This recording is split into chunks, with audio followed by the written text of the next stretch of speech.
the man himself. Timu eshatu nine z'umupira gw'abakazi ku rw'umucyange cya Kigeza hamwe na Ankole nizo zetabira mu mpaka zizoba rumwe kandi aho zigire kwendera. Timu ya Unique Sports Academy esinje ya Young Elephants ku Rwantunga amagori 3 ariyemwe omuzano gw'akamarizo bwa nyuma ya timu zombi rwa Kikazi Bushari busha omudakika 9. This is the Kigezi Women Football Tournament. Empake zitebekanisiibwa hansi y'omusinje ogwo kwikiriza omwana w'omwiki kuzaana omupira ezibeneza kuja emyaka 10 kuyazitandikaho okutebekanisiibwa omwaka 2014.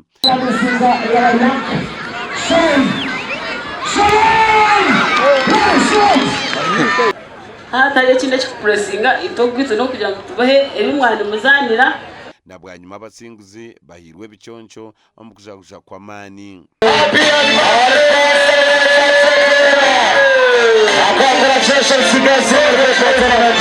Ndahura nshemererwe munonga kushanga twawinninga ekikopo cyo gumwaka kandi ndasima mukama munonga habwecho kubera ko abagana ibintu kuri munonga ukatekereza ikintu cyona kibi mind yawe rene ko ngabo cya kabiri ndibafunamo scholarships mu mashuri. We are celebrating 10 years of her changing lives. She started small. She was telling me, Akatanika, 4 teams, 10 years ago. But look where she is today. It's a story of resilience. It's a story, she struggles. It's not easy doing something like this. We must unite as Kabale, municipality and Kigezi people at large. Through sports, twiremu ebintu ebenda kutugaruza enyima. Ndabaza naho congratulatinga this young lady Diana okushanga ari mu mutima wa sports, umutima wa the girl child, okushanga ya mureta akamukarika kuya improve mu sports. Ebyo bikiriyaho empaka z'omupira gw'ebigere eza Lilian Rutero Cup zendire na timu ya Ntungu ekusinga eya Nyakitunda ombozo nabice kusingira ekichoncho omuzano oguzanirwe acha Nyakitunda.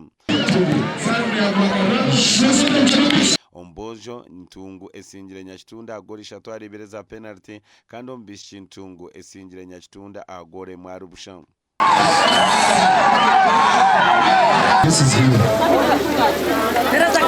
Kandi abishi abasinga abantungu ecyo kubanza bine kikopo